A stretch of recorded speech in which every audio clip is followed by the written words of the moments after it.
नमस्ते, मैं हूं सूर्यकांत उत्तम और आप सभी का स्वागत है टॉक विथ हिसके उत्तम में। यहाँ आप सभी को मैं बताऊंगा कि जो बीमारी होते हैं, हम सभी को जो नॉर्मल बीमारियां होती है उसको फर्स्ट एड कैसे किया जाएगा, सबसे जो प्राथमिक उपचार किया जाएगा घर पे वो कैसे कर सकते हैं, या फिर जो प्रैक्टिशनर डॉक्टर होते हैं वो इसे फर्स्ट एड में क्या टैबलेट क्या इंजेक्शन चला सकते हैं। तो आइए, आज का टॉपिक है हमारा फीवर यानी बुखार। ज्यादातर हम लोग जो लोग रह रहे हैं, हम लोगों को बुखार से ज्यादा ये होता है एलर्जी, क्योंकि बुखार एक सामान्य बीमारी है और कभी कभी अगर इसको सही से इलाज नहीं किया जाए तो ये बीमारी बहुत ही घातक बनती है। तो आइए जानते हैं बुखार का क्या इलाज है, क्या उसको ट्रीटमेंट कर सकते हैं, बुखार का जो टेम्परेचर कितना है ये जानेंगे।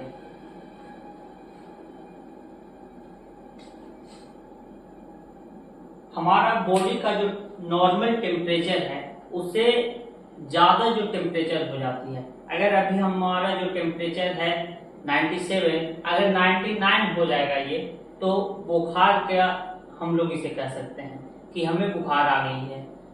तो बॉडी का टेम्परेचर नॉर्मल से अधिक हो जाने को फीवर या पायरेक्सिया कहते हैं। इसे अगर मेडिकल टर्म में बोले तो पायरेक्सिया कहते हैं हम लोग। बॉडी का जो नॉर्मल टेम्परेचर से टेम्परेचर हाई हो जाती है उसे हम लोग मेडिकल टर्म में पायरेक्सिया बोलते हैं।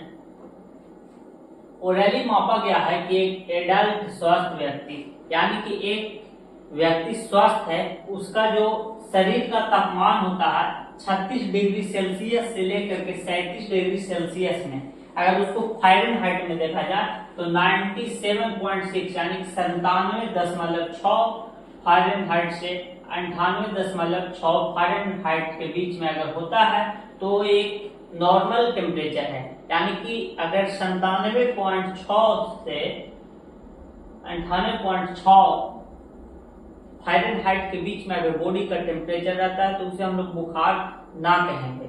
उससे अगर ऊपर होता है 98.6 से ऊपर होती है यानी कि 99 के करीब या 99 से प्लस होता है तो उसे हम लोग कहेंगे कि ये बुखार से ग्रसित व्यक्ति है।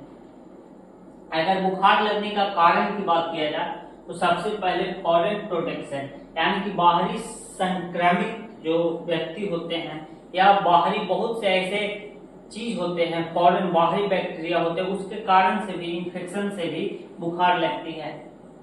इन्फेक्शन से बुखार लगता है, जैसे देखिएगा कभी कभार होता है कि कोई व्यक्ति खांसता है, छींकता है, उसका इन्फेक्शन से भी अगर उसके साथ जो व्यक्ति रह रहा है वो भी इन्फेक्टेड हो जाता है तो उसे भी सर्दी खांसी लग जाती है और सर्दी खांसी लगने के कारण भी बुखार आ जाता है। सबसे पहले अगर बुखार कभी कभार आता है तो देखिएगा बहुत से ऐसा टर्म होता है, ऐसे व्यक्ति होते हैं जिन्हें पहले सर्दी खांसी होगा उसके बाद बुखार होती है। नर्वस सिस्टम की डिजीज है, सर्जिकल ट्रॉमा यानी सर्जिकल ट्रॉमा में हो जाता है। कभी कभार किसी व्यक्ति को अगर ऑपरेट किया जाए यानी कि उसका ऑपरेशन किया जाता है तो वो अगर व्यक्ति आराम कर रहा है उसके दौरान भी ऑपरेशन के बाद कभी कभार बुखार आ जाती है। डिहाइड्रेशन जिसको निर्जलीकरण कहते हैं, डिहाइड्रेशन ज्यादातर देखिएगा कि कभी कभी कोई व्यक्ति डिहाइड्रेट हो जाता है, भूखा हुआ है। निर्जलीकरण यानी कि अगर कोई खाना नहीं खाता है, पानी नहीं पीता है, उसके कारण ही बुखार आ जाता है। कभी ज्यादातर हम लोगों के जो लेडीज होते हैं वो फास्टिंग करते हैं तो फास्टिंग करने के बाद कभी कभार उन वैसे लोगों को भी डिहाइड्रेशन के कारण, क्योंकि वो फास्टिंग में ना पानी लेते हैं ना अन्न जल कुछ नहीं लेते हैं, तो फास्टिंग करने के दौरान भी उन्हें बुखार का सामना कभी कभार करना पड़ता है। वैस्कुलर डिजीज जिसे कहते हैं रक्त परिसंचरण विकार, हीट स्ट्रोक, लू लगना, गर्मी में ज्यादातर लू लगने के कारण ही बुखार होती है। रेडिएशन विकिरण जिसको रेडिएशन कभी कभार होती है, देखिएगा कि ज्यादातर गर्मी के मौसम में रेडिएशन उसका जो सूर्य का प्रकाश होता है डायरेक्ट हमारे शरीर पर पड़ता है, उसके दौरान भी कभी कभार बुखार आ जाता है। इंजरी, अगर कभी ऐसे व्यक्ति आप लोगों को भी अगर वैसा समय गया होगा कि कभी चोट लग गया है पैर में बहुत भयानक, तो उसके कारण से भी बुखार आ जाती है। कोई अगर जख्म है, कोई जख्म अगर बन गया है अच्छा खासा, कोई जख्म पुराना हो गया, उसके कारण से बुखार आती है। इन्फ्लेमेशन, चोट लगने से सूजन होती है। सूजन या कभी कभार ऐसे भी कोई कीड़ा वगैरह काट लिया और कीड़ा काटने से वो हाथ पे सूजन हो गया या कहीं भी सूजन हो गया, और सूजन के कारण भी कभी कभार बुखार आता है। एंडोक्राइन सिस्टम की डिजीज, आंतरिक जो परेशानियां होती है कुछ कुछ, उसके कारण भी बुखार आती है। तो आइए आगे जानते हैं कि इसका पहचान कैसे करेंगे। आइए देखते हैं फीवर कितने प्रकार के होते हैं। बुखार के कितने प्रकार, अलग अलग तरह के बुखार होते हैं। जैसे देखिए कंटिन्यूअस फीवर, यानी कि किसी व्यक्ति को कंटिन्यूअस फीवर यानी कि लगातार बुखार रहना, उसको कंटिन्यूअस फीवर कहता है। रेमिटेंट फीवर, इसमें क्या होता है कि बुखार तो आता है लेकिन कभी तापमान बढ़ जाता है तो कभी तापमान घट जाता है, और तापमान जो होता है बॉडी का टेम्परेचर बढ़ते घटते रहता है लेकिन नॉर्मल नहीं आता है। इंटरमिटेंट फीवर, इंटरमिटेंट फीवर का मतलब आता है जिसको कहते हैं हम लोग मियादी बुखार, यानी कि बुखार होती है जो रुक रुक के आता है, मतलब कि कभी बुखार है कभी नहीं है, तो इसको हम लोग कहते हैं मियादी बुखार, इंटरमिटेंट फीवर। हेक्टिक फीवर होता है। हेक्टिक फीवर में बुखार का उतार चढ़ाव होते रहता है, यानी कि बुखार आती है और नहीं आती है भी, मतलब कभी ठीक हो जाती है, लेकिन इसमें बुखार आना और नहीं आने में, जब बुखार आता है तो ठंड लगता है और ज्यादातर वो ठंड लगता है, और बुखार जब जाता है तो पसीना छूट करके वो बुखार चला जाता है, ज्यादातर ये टर्म होती है। इन्वर्स फीवर, इन्वर्स फीवर एक उल्टा बुखार होता है। जैसे जनरली मरीज को क्या होता है कि सुबह में बुखार कम होता है और शाम में ज्यादा हो जाता है। ये होता है नॉर्मल, जो बुखार होती है नॉर्मल वाला, उसमें सुबह में बुखार का जो टेम्परेचर होता है कम होता है, शाम में ज्यादा हो जाता है। लेकिन इन्वर्स फीवर में उल्टा बुखार जिसको कहते हैं, इसमें क्या होता है कि सुबह में टेम्परेचर हाई हो जाता है, यानी कि सुबह में बुखार ज्यादा आ जाती है और शाम में नॉर्मल आ जाता है। रिलैक्सिंग फीवर, रिलैक्सिंग फीवर का मतलब होता है कि बुखार का ठीक हो जाना फिर आना, यानी बुखार को फिर से आना। क्राइसिस फीवर, ये थोड़ा सा डेंजर होता है कि क्राइसिस फीवर में जिसको संकट ज्वर कहते हैं, क्राइसिस फीवर जिसको होता है वो मलेरिया, डेंगू, वो ऐसे पेशेंट को हम लोग क्राइसिस फीवर भी कह सकते हैं। एक होता है लाइसिस फीवर, सब नॉर्मल टेम्परेचर, मतलब एक नॉर्मल टेम्परेचर के आसपास होता है। रायगोर, रायगोर फीवर एक होता है जो ये होता है रायगोर में कि बुखार आती है तो कपकपी के साथ ठंड लगता है, शरीर में ठंड लगेगी और पूरा शरीर कंपन होता है, कपकपी होता है, और तब आकर के बुखार आती है, तो उसको हम लोग रायगोर, इसको कहते हैं हम लोग कठोर बुखार भी कह सकते हैं।